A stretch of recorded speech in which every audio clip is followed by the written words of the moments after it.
To make this mask, you need to pre-shrink your cotton. It needs to be 100% cotton, washed and dried on as high heat as you've got. Then iron it so that there are no wrinkles, otherwise your measurements will not be accurate. Cut the main piece to 7.5 inches by 15 inches. Cut, if you're making your own seam binding tape, which I am having to do because I can't find any anywhere, you cut 2 pieces. They're 1.5 inches by 40 inches each. You'll need a 6-inch pipe cleaner and 7 by 7 piece of shear weight interfacing. This is a case where more is not better. It needs to be shear weight so that air does flow through the mask. If you make the mask too thick and pretty much impermeable to air, then the person breathing will be breathing air, sucking air in from the sides of the mask, which is completely counterproductive. You want the air to come through the mask and essentially be as filtered as possible through the layers of fabric.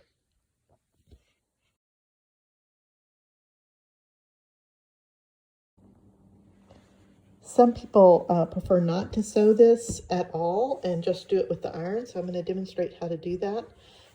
You would fold it in half and iron it, then open it, fold up one side and fold it almost to the center fold and iron it. And now we're going to fold the other side almost to the center fold and iron it. So we're leaving a small channel right in the middle and ironing it all the way to the end. Once you've got that ironed, then you come back down to the end and fold it in half again, meeting the 2 edges here. So basically all the raw ends are enclosed completely in the middle, and then we're going to iron it all the way down again.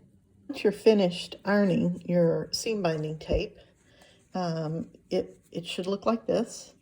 Open it out once, not all the way, leave the first fold in there. And we're only going to sew the ends. We're going to finish the ends by folding in one corner at a 45-degree angle, fold in the next corner to make a point, then fold the point down, like so, and then fold in half. That will make a very nicely finished end for the tie, and we're just going to sew straight across the end to secure that. And then we're going to leave the rest of this open. We'll use it at the very end of the project. It's the very last thing we put on the mask. Once you've done it on one end, go ahead and do it on the other end of that tie, and then do it for the second tie so that all 4 ends have been finished.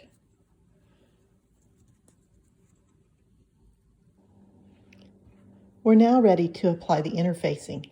You want to measure down 1.5 inches on the wrong side of the fabric. This fabric is the same on both sides, but this will be the wrong side. Measure down 1.5 inches. Place your 7 by 7 piece of interfacing face down. It will have a nubby side and it will have a smooth side. The smooth side is up, the nubby side is towards the fabric. Place it 1.5 inches down and center it. Basically, you have 1/4 inch seams on either side, and iron it in.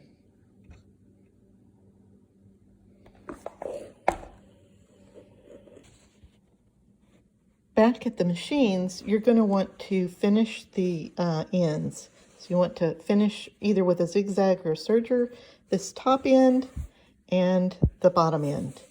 I'm going to do it on a serger. You could just as easily use a small zigzag very near the edge. Not over the edge, but just very near the edge.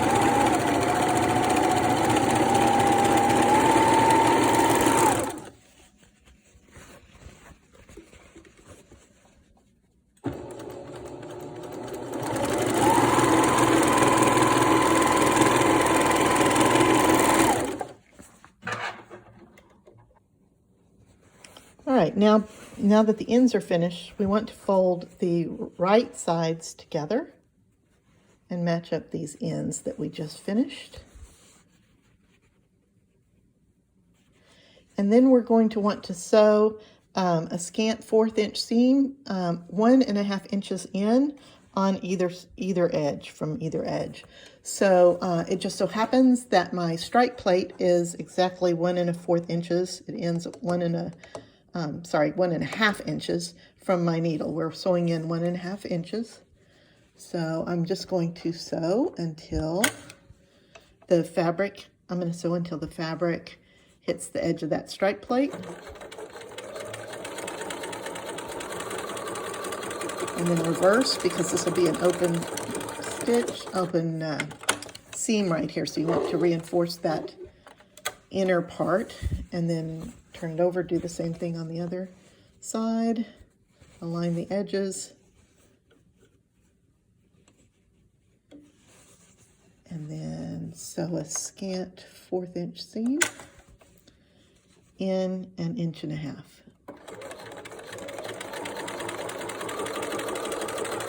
And back stitch when you get to 1.5 inches.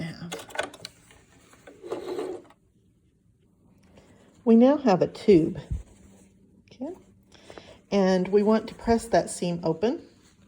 So I'm going to position the fabric so I can do that. And we're going to press the seam open even in that middle part that's not sewn. We're still going to press that seam open all the way across, making it as even as we can.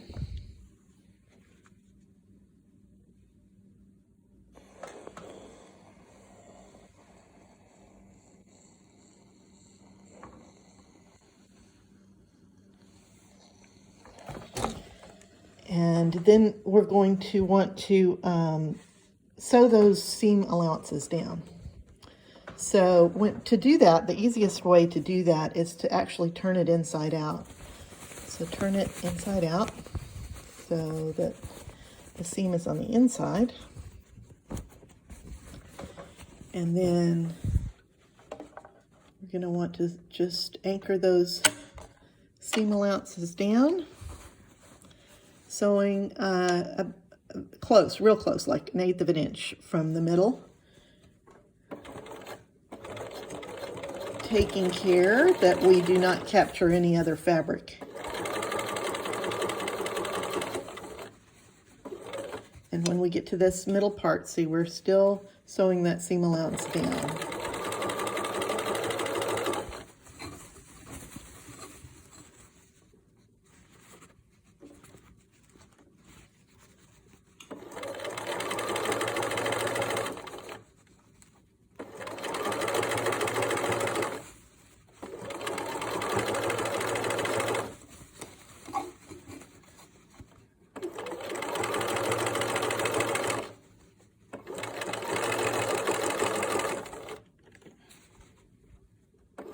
And when I get to the end, I am not going to run off the end. I'm going to leave my needle down in the fabric, lift my presser foot, turn the fabric, lower the presser foot, and then for my machine, it's 4 inches across to get to the same place on the other side of the seam. 4 stitches across, 1, 2, 3, 4. Lift the presser foot, pivot the fabric, drop the presser foot, and I'm in perfect position to top stitch back down the other side.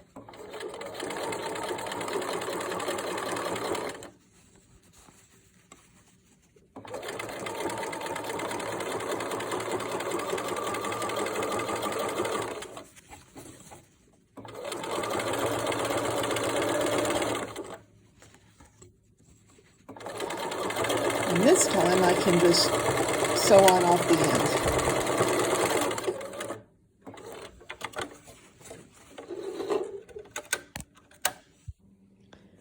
I now have a tube that has been top stitched all on both sides of this opening, and we now want to rotate the tube so that the opening is towards the back, and I know which is the back because the front has the interfacing on it and the back doesn't.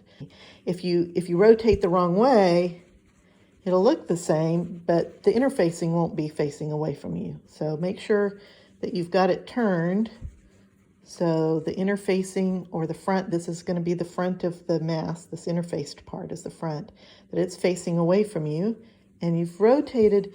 You're going to want to bring it back down to an inch from this top stitching. So an inch down to the top stitching.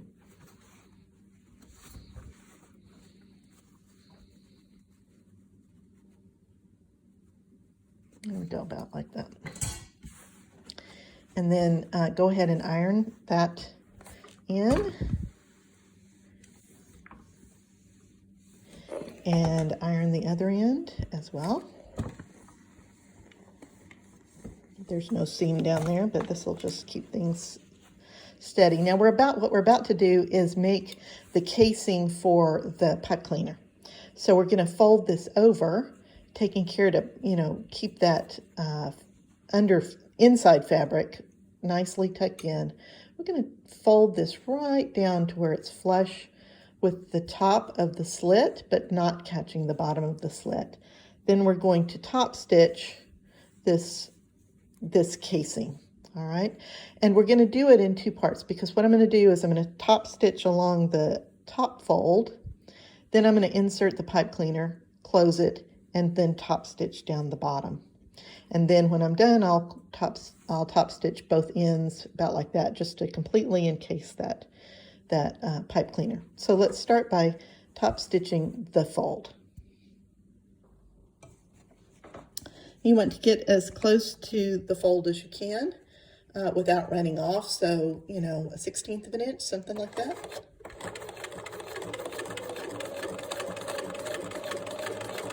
And run right off the end.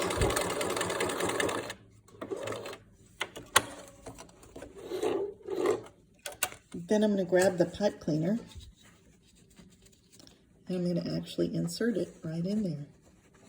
Push it right up against that stitching and try to center it so you have a little bit of a seam allowance on both sides. Maybe 5/8 of an inch on both sides, something like that. Then pull that over and flush, and now we're going to top stitch again a scant, maybe a 1/16 of an inch or so from the edge. Just the main thing, we don't want to catch this lower lip. We want to still have the place to put the filter. I'm feeling that pipe cleaner in there, and I'm pushing it away as I stitch so that I don't accidentally hit it with my needle. Pausing as necessary to adjust.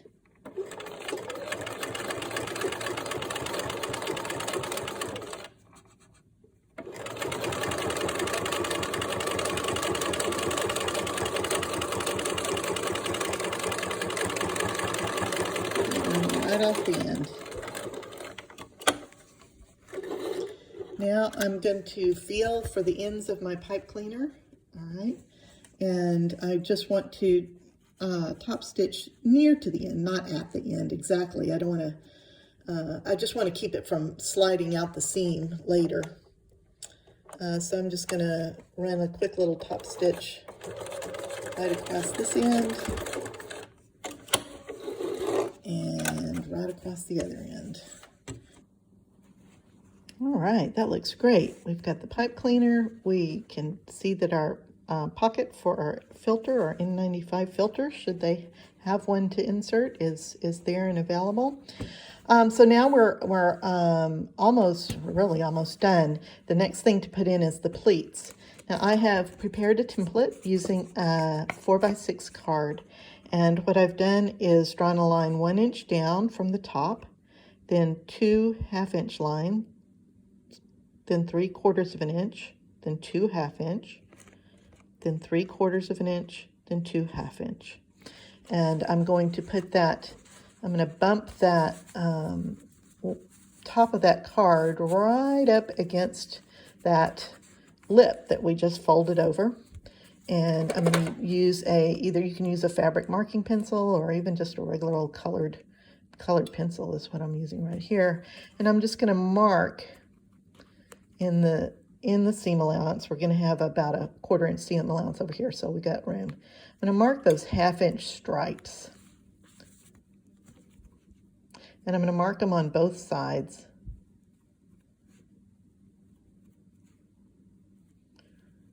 I'm just on the back of the thing. Now when I go to move over this way, pull it across and then turn so that your writing is going to be upside down here. Make sure it's snug up against the lip again, and then mark this side.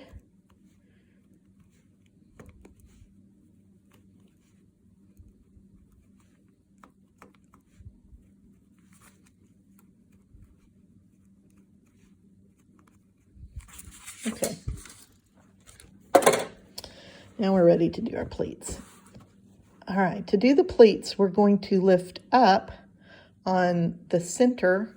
These are going to be 3 pleats. There's this set, and this set. See, there's 3 sets of pleats. So in this set, this top set, we're going to lift up on the middle mark and pretty much pinch that, and then fold upward since we're on the back side. And this part you kind of have to do by feel. You just feel to see that the fold is right where that lower mark is of that pair, on this side and on that side. Yep. And the fold should be facing up since we're on the back where the pipe cleaner is, here on the back in the little lip. Okay. And once you've got that, just iron it. Iron that in well. And then flip it over, hold it, flip it over, and iron it in on the other side too. It'll be, then turn it back over and repeat down on this end. So you're going for, see, we're going to pinch the middle mark upwards, catching all the fabric, and then fold it until we can feel that the fold is right up against that lower mark.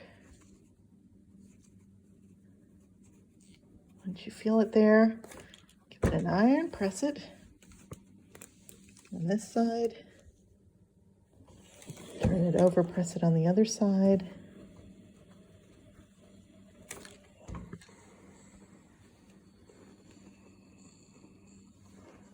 And we want to make sure is that there's this, that this fold is not overlapping any of the fullness of the next fold, which it's not. If you do it just exactly as marked, it's going to be just fine. We don't want that fabric stacking up too tightly. And then we're down to the last set. I'm going to lift up on the middle one, middle mark, pinch it there at the middle mark, fold it upwards until we can feel that fold at the lower mark. I can feel it through the fabric. Iron it.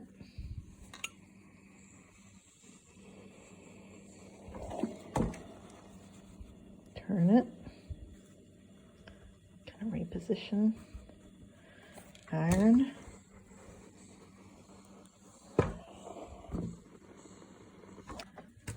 Check it. Take it in. There we go. Okay. All right. So now it just is really kind of finicky, that part. You just have to hold your mouth right to get the 4 inches. And it doesn't have to be exactly perfect, but you know, I'm wanting it to be as close to what the specs are as possible. So we've got a good 4 inches here. And got to be pressing it in well on this other side. All right, and we're ready to sew.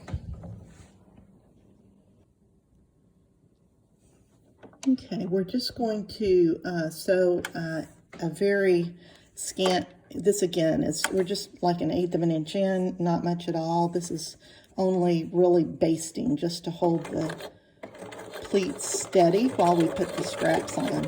So we're making sure I'm as I need to, I'm checking to make sure I'm not bending any of the folds the wrong way.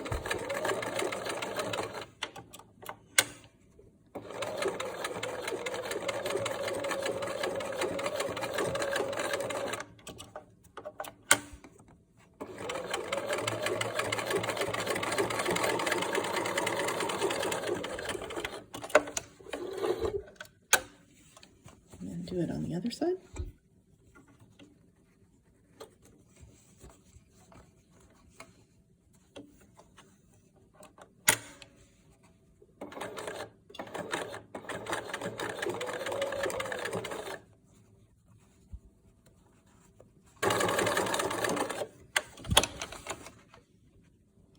We're now ready for the last step, which is putting on the straps. So we're just going to find the center of the ties, and which is about here, and then place that in the center of the edge of the mask, right there. And we're just encasing the mask in the binding tape. Okay. And we're going to start sewing.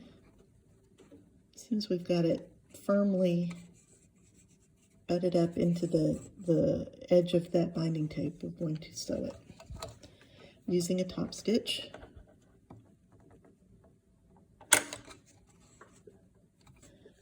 And once we get to the end, we're just going to continue on sewing just on down the rest of the binding tape.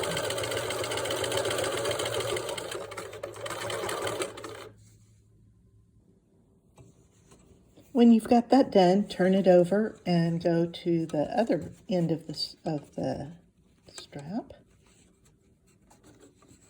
and start where you left off at the top of the mask and sew on down the rest of the seam binding tape.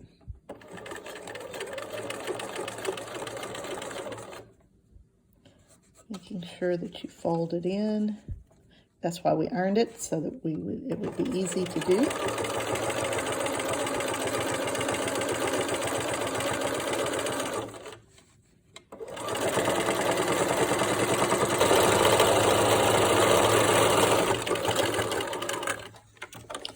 And once you've got that done, finish, do exactly the same thing for the other side of the mask, the other seam binding tape.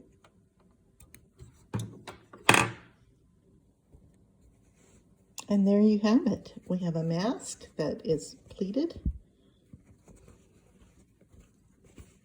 has ties, and on the inside we've got a filter insert, which you can see, even with the folds, they can get the filter in there if they have a filter available.